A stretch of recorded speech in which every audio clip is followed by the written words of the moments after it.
we always talk about how endurance athletes, everything's moving in a forward direction, right? You run forward, you bike forward, you swim forward.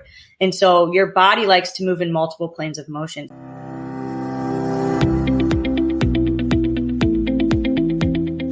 Welcome to Running is Cheaper Than Therapy podcast. I am your host, Dr. Weta L. Brown. I inspire and promote movement. I explain how running adds to life from a mental wholeness aspect, how obstacles can be overcome in life to make it to your finish line. Welcome to Running is Cheaper Than Therapy, episode 82. Today I welcome Liz Yerly. She is a physical therapist and she's been treating me since about 2014. I initially saw her with plantar fasciitis. If you listen to my podcast on a regular, I had plantar fasciitis for 2.5 years.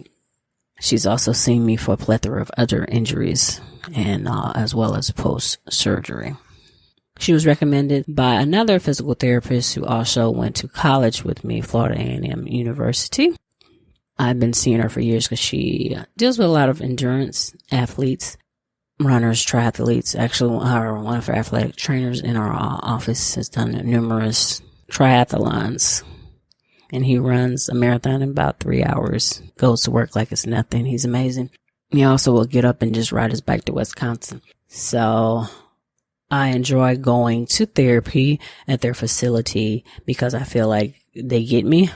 She challenged me so I don't really get bored and gets me back to what I love doing.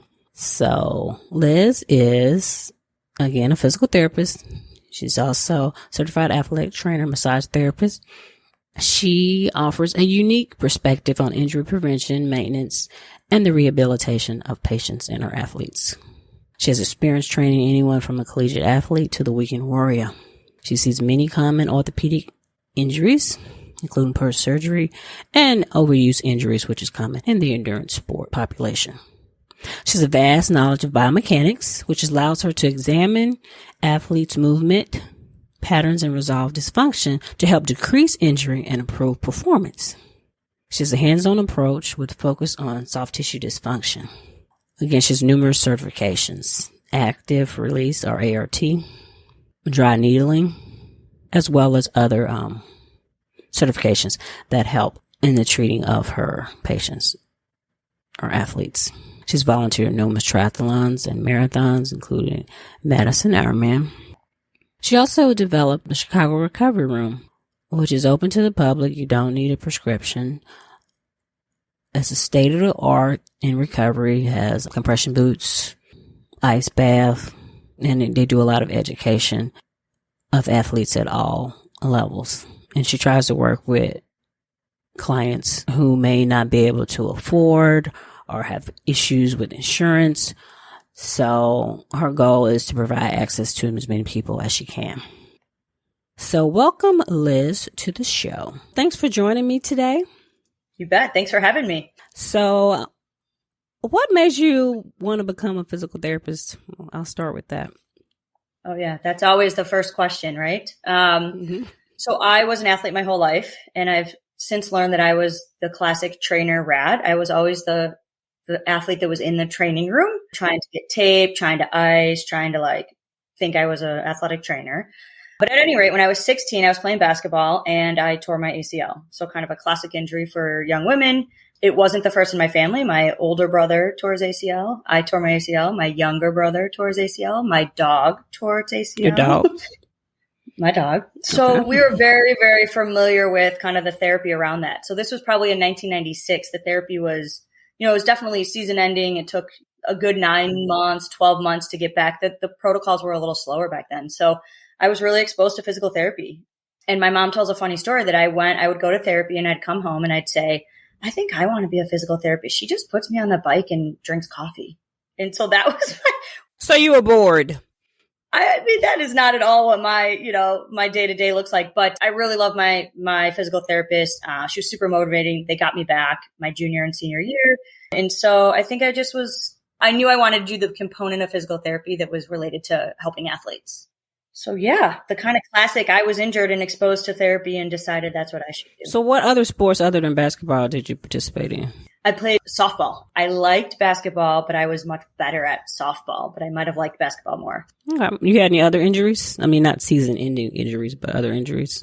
You said you were in the training room all the time.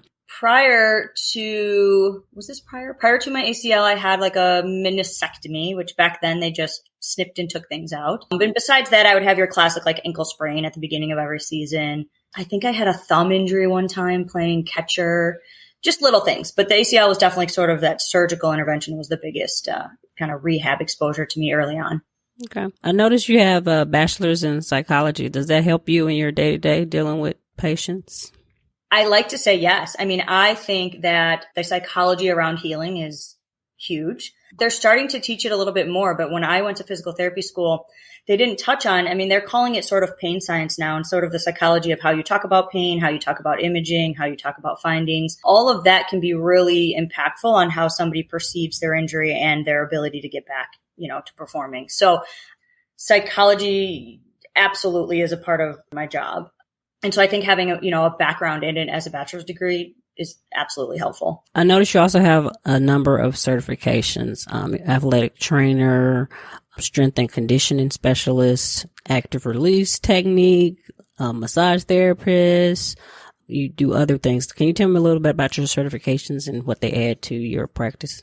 Yeah, for sure. I started off with my athletic training. So when I was going to Marquette, you could become an athletic trainer. They called it the internship route. So I was taking a lot of the core classes to be applying for physical therapy school. And while I was doing that, I was knocking off the same classes that you would need to be an athletic trainer.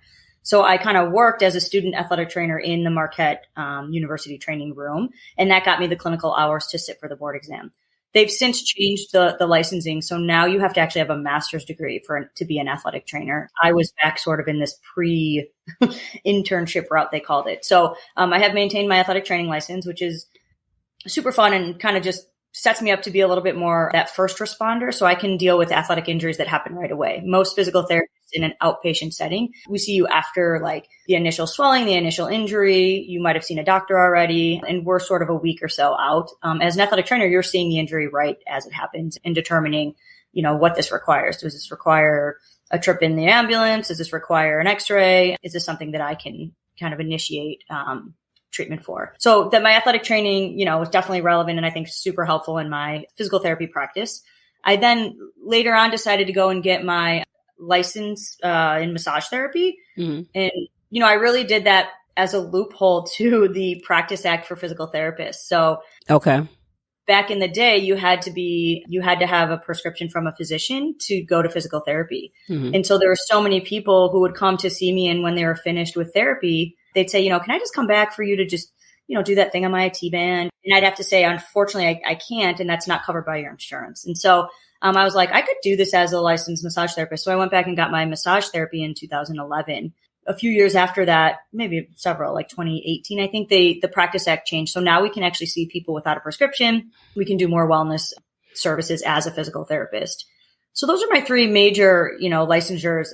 I'm a certified strength and conditioning specialist. I took that certification to learn about periodization and kind of the different ways of training. That comes in handy in my practice. I can't say that I'm like doing personal training on a regular basis as far as developing plans for people. And then in physical therapy, you can get 1,000,001 certifications in different techniques. So you had mentioned ART or active release technique, which is super popular in the endurance world. I have a Graston certification, which is that kind of scraping. I've recently got the dry needling advanced certification, which is also a love-hate technique for people. So yeah, I'm always kind of looking for the next thing and trying to add that kind of, tool to my toolbox. So you work with a number of different types of athletes. Do you find one type of athlete more challenging than the others, or does it depend on the person versus the sport? It's probably a little more personality. I think there's a general sort of stereotype about that endurance athlete or that Ironman in particular. I mean, somebody who's taking on that level of commitment to training is typically more of your kind of type A personality, or they really identify, right? And so I think if somebody identifies as a certain type of athlete, it's more than just, getting them back to running. I mean, it's getting them back to the thing they identify as. They can't do their sport, they can't run with their group, they can't go on the bike rides. I mean, they really struggle in their mental health. And so, I mean, obviously this is very relevant to your podcast. And to me personally, there's so many people who say, don't tell me to not run. I need it for my mental health. And so you got to really like weigh the pros and cons of like when rest is going to outweigh that mental health component, or is there a way that we can keep them at least doing something to keep them motivated and not going crazy, really. Mm-hmm. So how do you keep those type A endurance runners and triathlon? How do you keep them engaged? And because a lot of exercise with therapy, some people think it's kind of boring. Some of the tedium that you need to strengthen compared to actually going out and doing their sport. Because I know if I'm short for time, I'll neglect strengthening, and that's a part of, and that's very important.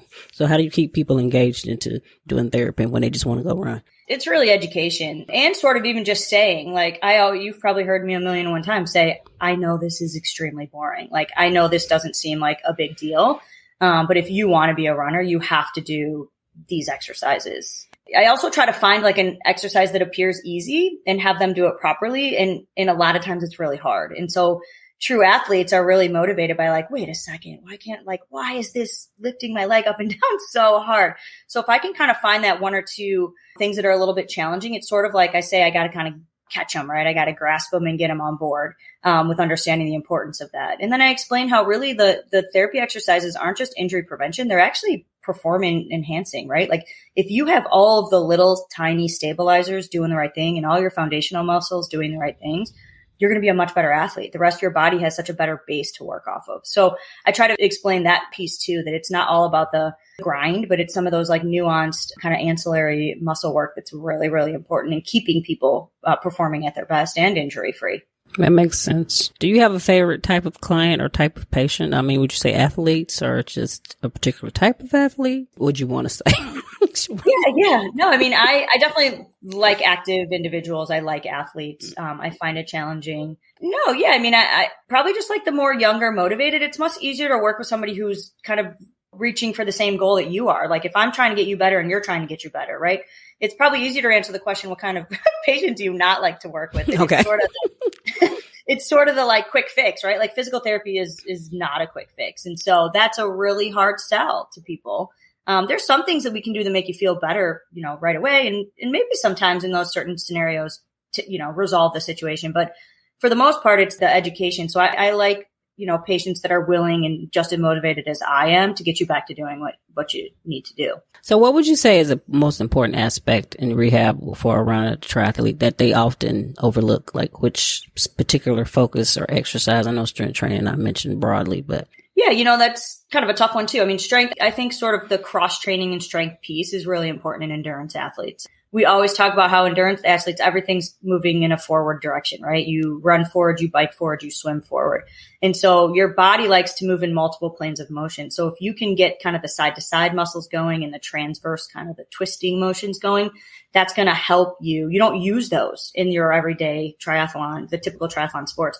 So getting those kind of engaged and activated are again going to enhance sort of firing at all the cylinders at once. So, I mean, that important strength piece is key. I would say too, like obviously with my history with the recovery room, I think that like athletes spend so much time on like finding the right gear and getting the right training program and getting their nutrition on point and hydration, but they don't really think about recovery. They just maybe have a rest day. And I think that there's more than just rest. I think that you can be really proactive in your recovery. And so doing things to help your body recover during your off days and then keep you performing and get you back to performing, I think it's a missing piece in a lot of training programs or just sort of overlooked. And I get it. Like there's so many pieces that rest day, you're like, thank God I'm just going to rest. But there's some simple things that you can do that are part of your rest day to kind of be proactive in that recovery piece. Like what would like on your rest day? I mean, obviously we have a recovery facility, right? So there's a lot of cool tools, right? There's sometimes you can really use science, right? They're finding a lot of data around science and enhancing recovery. We always encourage the use of our Normatec compression boots to help kind of work with your body's natural kind of valve and clearing system to like get all that, the toxins and the metabolite cleared out. There's different times to use ice, right? There's a big debate in the world of icing during recovery. So there's components of that, but probably even more so like the stretching and the mobility work. And I even consider some of the recovery, like the activation work of your muscles, right? Like that gluteus medius, that muscle that does the side to side work. That's part of recovery. Like you need to make sure it's staying on and firing. It's not always that it's going to be strong. It's more that it's going to awake and kind of working. And that's true, because I have issues with mine, even though I've been doing those lovely exercises for years, it seems like. Right. Yeah. You're like, how is this muscle not like, the Arnold Schwarzenegger of muscles? But it's more of a like consistency with it, right? Just keeping it kind of turned on. I think of it like the mental, like you're mentally keeping it activated and engaged. So you mentioned recovery room. That was my next question, because I know that you like being involved in prevention, maintenance, and actually performing enhancement as well as, say, rehab after injury or surgery.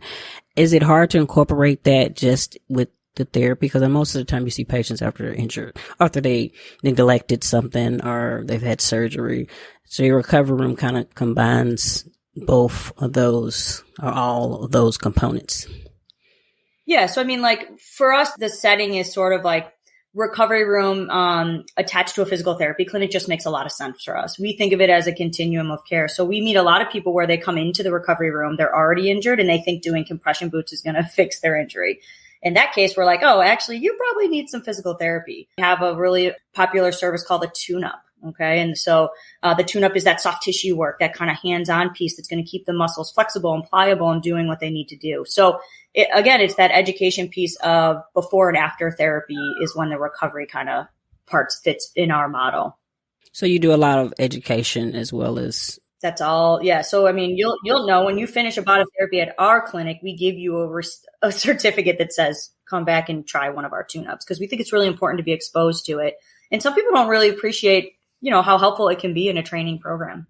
I know it's probably kind of hard to explain via audio, but can you tell, runners as well as endurance athletes some basic exercises that you think they should incorporate in their strength, even if it's just a couple of minutes to make them better? I know you mentioned side to side, glute medius, but can you just describe a few exercises that I think all runners and triathletes should probably incorporate some more into their program? Yeah, for sure. I look at, when I think about developing a program for runners, there's kind of 4 categories. There's a loaded category. So some type of squatting, deadlifting, doing a little bit more weight, I think is important. That used to be sort of frowned upon in the endurance running athlete. They wanted to be lean and trim. And now we're learning that having a little bit of strength and power is really helpful. So I'll have somebody do even something as simple as like a sit to stand, progress to one leg, sit to stand, right? So being able, you've probably done this, right? Being able to stand on one leg and reach your butt back to sit down on a chair really slowly and stand up with one leg. When we think of running, it's a single leg sport. You're not running and hopping on 2 feet. You're landing on one leg in a single leg squat. So being able to perform a single leg squat properly is a really important one. My second category is that glute med category, or that side to side category. So a lot of people will do band walks, right? Or monster walks. You have a band around your ankles, those resistance rubbery bands. You're sort of taking side steps until you feel that burn on the outside of the hips. Okay. That's activating the muscle that actually stabilizes your hips when you land on one leg. The third piece that's important to endurance athletes is balance. So single leg balance. Again, every time you land on one foot, you're sort of quickly undergoing a single leg balance stance. So even just as simple, I say in bare feet, you're waiting for the microwave, you're waiting for the bus, stand on one foot. When you think of your foot, I think of it like a tripod. You want equal pressure between the big toe, the pinky toe, and the heel, and keeping that tripod posture. It's much harder than you think, just standing for longer than, a few seconds on one foot. And then obviously if that's easy, you can stand on something foamy or wiggly. You can close your eyes. You can turn your head. You can make that more challenging. And then the third one is core. I think that there's always some level of core activation. So planks are a super easy one. Most people know how to do like a dead bug type of motion when you're on your back with your alternating kind of hands and legs. Even those bird dogs, which would be on your hands and knees in that tabletop. So some amount of core. If I were to pick my 4 favorite, I would say do your band walks, do a single leg sit to stand, do single leg balance, and do a plank. If you can fit that in 2-3 times a week, you're probably already ahead of majority of some runners that are missing that piece. Okay. That's good information to know. In season 5, we will continue the segment Ask the Doc. If you have any questions related to musculoskeletal health, please email me, send me a message via social media, or click on my website and leave an audio message. Select messages will be answered on the segment. So next, I'm going to talk about some different common runner's injury. And I know a lot of people wait until they are too far gone, until they have to shut down or they have a significant season-ending injury, just to give some preventative or some like, okay, running, you need to go see someone. Because I actually just talked to one of my friends today who has plantar fasciitis, which we'll start with. Because I know a lot of people keep running and they'll try a brace or some anti-inflammatories and they get to the point where they can't walk.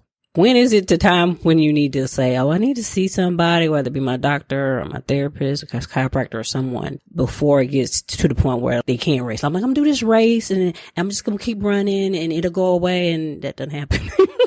Yeah. I mean, that is a hard question, right? Because running isn't always comfortable, right? Endurance sports tend to come with some kind of aches and pains. I like lists. I like kind of taking the equation out of the athlete, right? It's really hard to be a good judge when you're in the middle of something. So my guidelines with that is if you are running or doing any activity and your pain is getting progressively worse, more than a 3 to 4 out of 10, which is kind of a subjective scale. But if you're creeping into that 4 or 5 out of 10 pain scale, you need to think about stopping. If you are running and you are altering your mechanics in any way. So I think a lot of people are like, well, if I just sort of shorten my stride and only land on half of my pinky toe, it doesn't hurt anymore. So any type of altered mechanics, same thing with a golf swing or a overhead athlete. If you're doing some type of biomechanical modification, you probably need to stop or have it evaluated, because then you're just going to kind of head down another path of potentially injuring something else.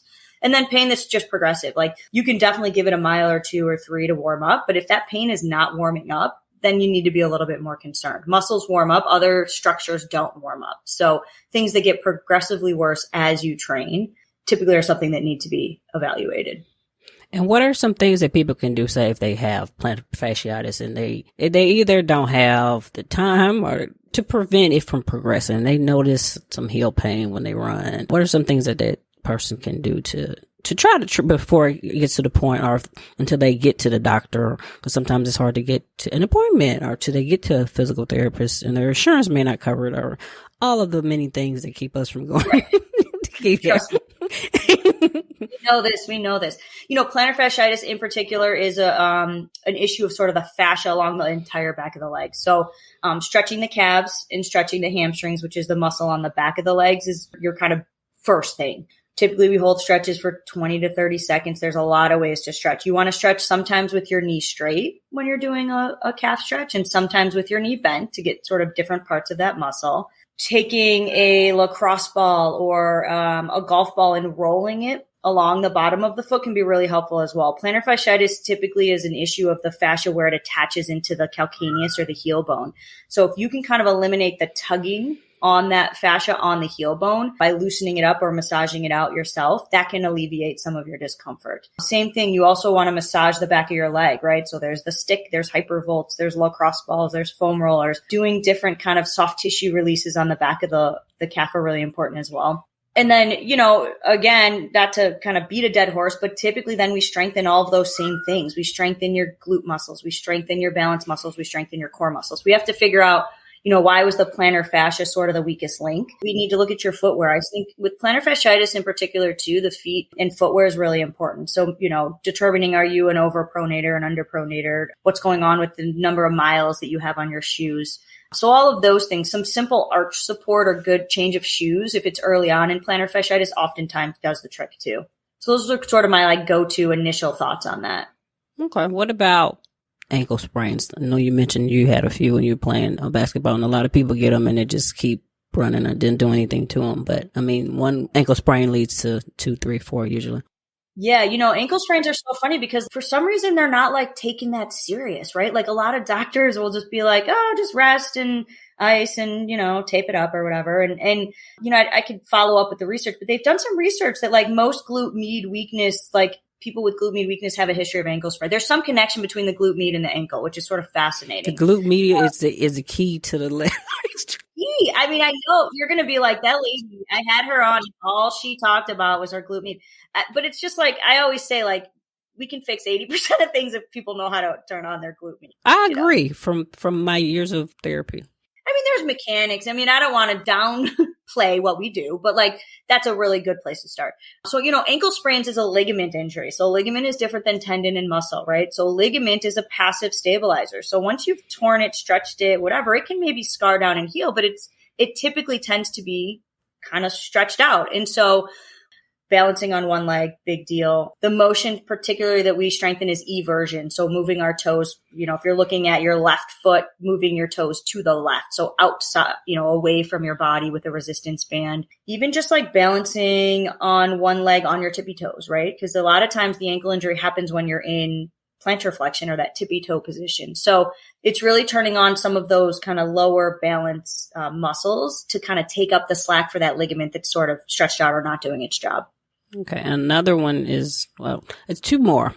Runner's knee. Oh, gosh. What is that? Right? Yeah.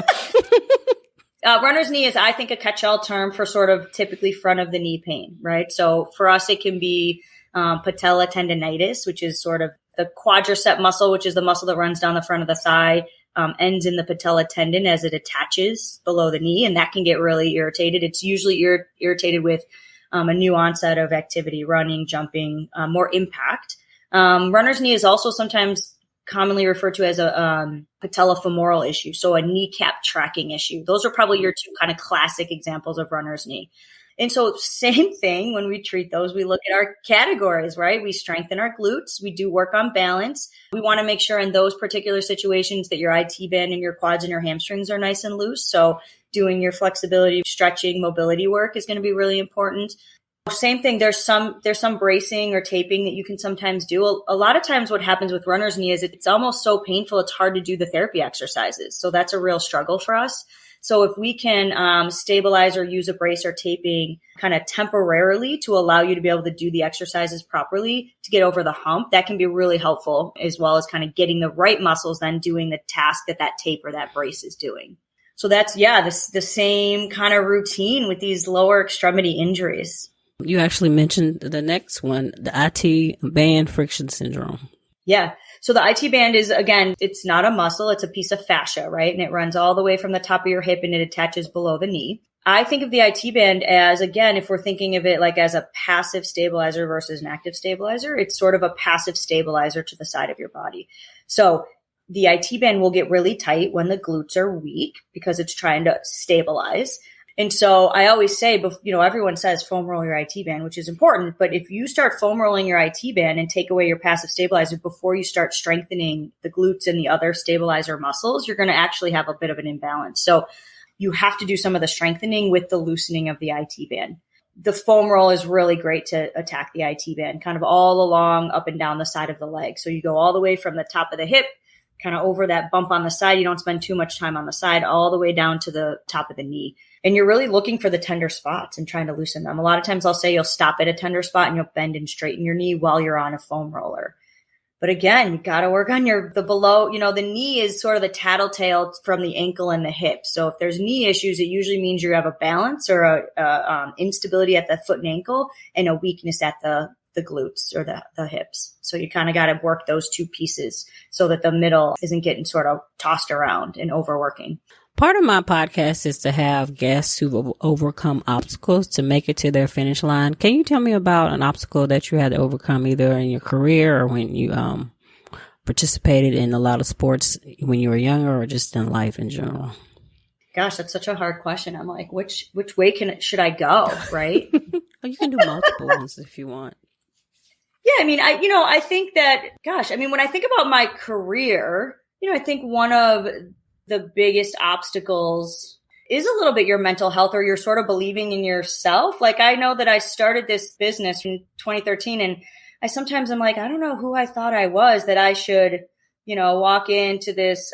I rented space from one of the larger PT companies, and I walked into the CEO's office and I said, can I rent space in the front of your clinic and open a training room? And so I had to overcome, really sort of like a self-doubt and like anxiety. People don't typically realize, but I actually suffer from some pretty significant anxiety. But since I talk so much, people don't really realize that. And so I think I talk too much to cover up for it. I don't know. But so I had to overcome, a bit of like kind of your own self-doubt that you can do something bigger. That would be sort of my big kind of professional thing. Like, I still sort of am like, what do they talk about, this imposter syndrome? I still sometimes am kind of laugh. It's kind of cool. We've started a recovery room and we have like a PT clinic, and I partnered with some really awesome women, and we have 8 clinics now. And so I sometimes don't really realize that I'm part of that. And so, I think that that's a big piece on the mental health and just sort of confidence spectrum of things. So that would probably be my maybe biggest barrier or thing to get over, right? It's kind of a constant battle, right? To remind yourself, like, you deserve to be here and do these things. It is. You should be on a podcast, and you do have a lot of good information to share, even if you're sometimes think, do I have a lot of good information to share? You do have a lot of good information to share. You do. And it's weird because when other people talk about you, because I've been knowing her for a while. She was like, you're amazing. I guess I am. You doubt yourself. You do this, you do that, you do that. I do. That's what I'm saying. Exactly. You're a surgeon and you have a podcast and you're doing Ironman, and it's like, wait a second, I'm awesome, right? You don't think about it. It's like, I'm just me, Yeah. Yeah. We sell ourselves short sometimes, I guess. It's good to hear other people tell you that. And it's, sometimes you just got to reflect and take it in, even if it makes you a little uncomfortable. So if an adult Liz could go back and talk to your younger self, what advice would you give yourself? Oh gosh, what advice would I give myself? Yeah, I mean, it's probably still along the same path of the self-doubt, confidence thing.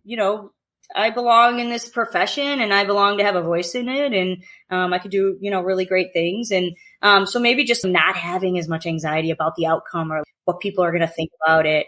Probably some of that, just who cares what other people think, maybe? Like, not to be short, but I think we spend a lot of time doubting and worried about what other people think about what you're doing or what you're up to.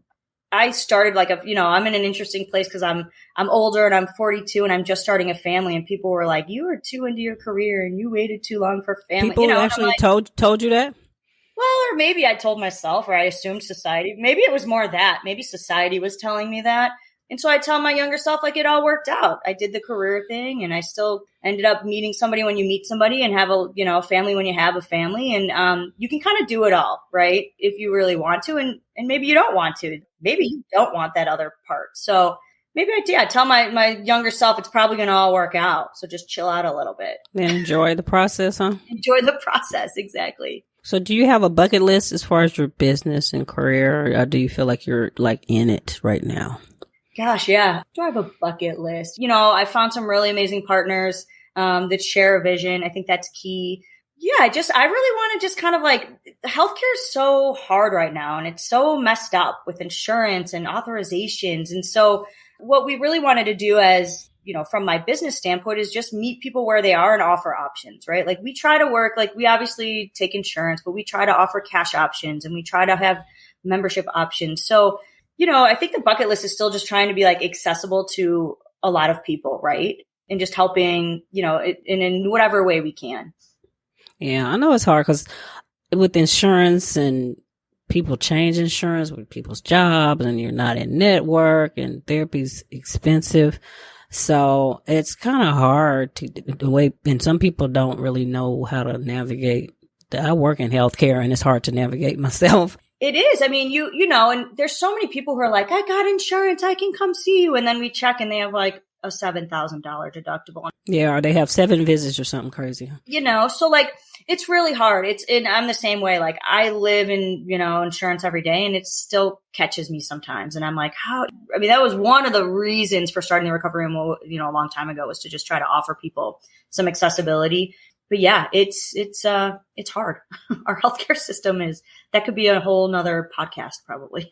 That's true. That's true. So if people wanted to find one of your clinics or recovery room, how would they go about doing that? We kind of keep the businesses separate but together. So you can find them through either one. You can research impactphysicaltherapy.com or you can look up chicagorecoveryroom.com, and they're going to have links back and forth to each other. We have different, Chicagoland locations, so you can just look them up there and reach out that way. I'm available as well. I'm happy to give my email, or you can reach out if you do any of the info, contact us on the websites. Those usually go to my inbox, so I can catch you that way as well.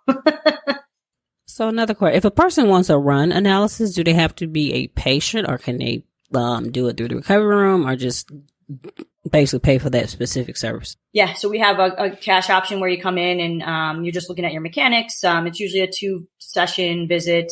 We look at you from 3 or 4 different angles, break it down, look at things side by side. With running, symmetry is something we really look at. So does the right leg look different than the left leg at the same part of the gait cycle? So we could do that. Yeah. For a cash, we charge $150. You get a lot of bang for your buck for that.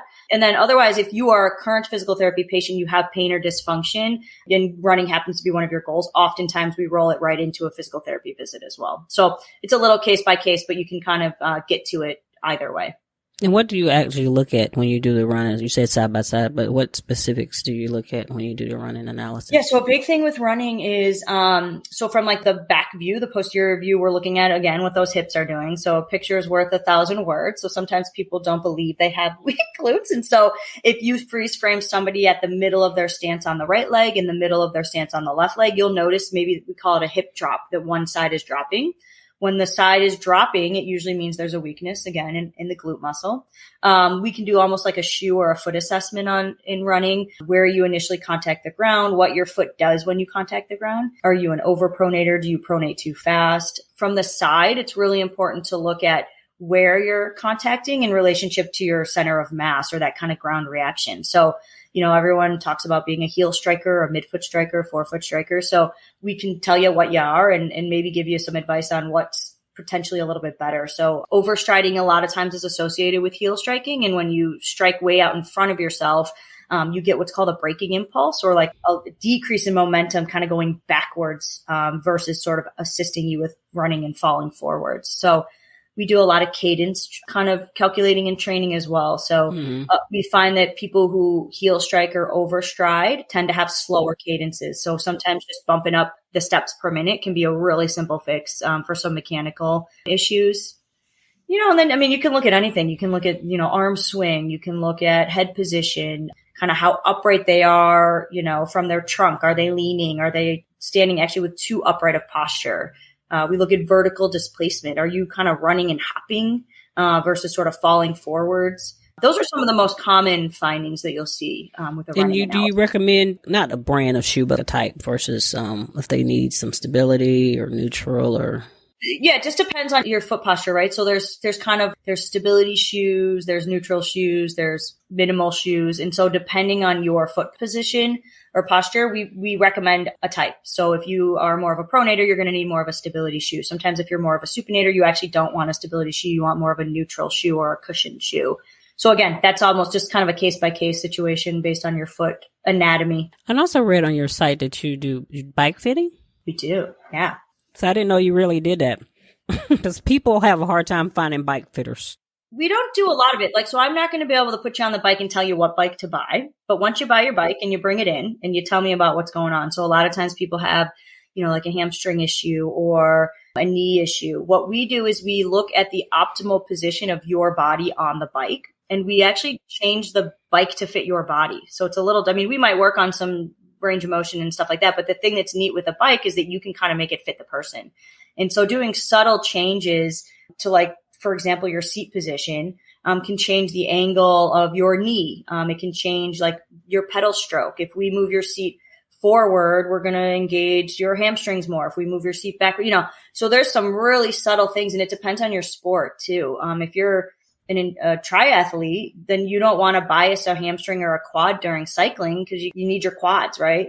If you're just doing a century ride and you're all banging out the quad. So then you can set it up to be, more biased to use the quad. So depends on the type of athlete and the anatomy of the cyclist as well. And we just try to make that fit as best as possible. So as what, and same as well. So if you're in therapy, it'll be covered. And can you pay out is that about the same price or? Same exact price. Yep. Okay. Yeah. I'm going to put your information where people can find you as far as your website. And I recommend you all the time to my friends. Awesome. We appreciate that. Yeah. So, that www.chicagorecoveryroom.com is probably your best. I handle all of the contact forms and reach out and troubleshoot stuff on that website. So that's probably your best way to get in touch with me. Any last minute words of advice for my listeners? No, just that you're awesome. You're awesome. And thanks for doing this podcast, right? And spreading some information. And I think it's really great, right? Really valuable information just to hear different perspectives and learn from different kind of practitioners and parts of the endurance world. There's so many pieces. It is. Because I remember one of my friends who's a triathlete and she skis as well. She was like, it takes a village because with all the people and the injuries and just to stay in the peak shape, you just need a whole bunch of people involved. It does. There's so much education around it. And, and I would say there's differences in practitioners, right? Like with anything, you got to find the right person that sort of understands you, understands your goals and, hopefully is familiar with your sport or at least treating that population. You can kind of end up with some in the wrong hands and then feel really discouraged. Like you're on a bike and your therapist is drinking coffee, huh? Yeah. Seriously, she wouldn't remember. I was like a 16-year-old nobody, right? But yeah, it's so funny. That's, yeah. I never get to drink coffee. I have my iced coffee. It lasts me till 2:00 because I don't get to, I'm like, never get a hot coffee. I never get to enjoy that while it's hot. So. Well, thanks again. You bet. That wraps up this episode of Running is Cheaper Than Therapy podcast. Thank you for tuning in. If you already haven't, please download Running is Cheaper Than Therapy podcast on Apple, Spotify, or however you listen to your favorite podcast. If you have any questions, concerns, or possible show topics, please email runningischeaperthantherapy, OLB, Omaha Love Brown. Again, that's runningischeaperthantherapy, Omaha Love Brown @gmail.com. I also can be reached via Instagram, Facebook, Twitter, LinkedIn, and YouTube. Handle We Life, We Love. OUI Life, OUI Love. Thank you, and please tune in again.